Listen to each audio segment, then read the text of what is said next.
श्रीपरमात्मने नमः।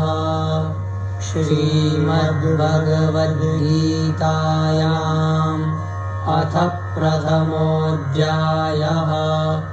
धृतराष्ट्र उवाच धर्मक्षेत्रे कुरुक्षेत्रे समवेतायुयुत्सवः। मामकाः पाण्डवाश्चैव किमकुर्वत सञ्जय।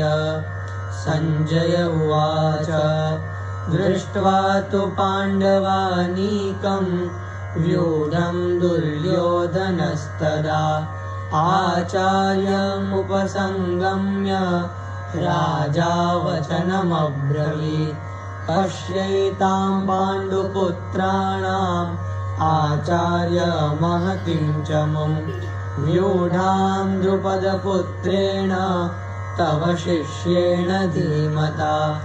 अत्र शूरा महेश्वासा भीमार्जुनसमायुधि युयुधानो विराटश्च द्रुपदश्च महारथः।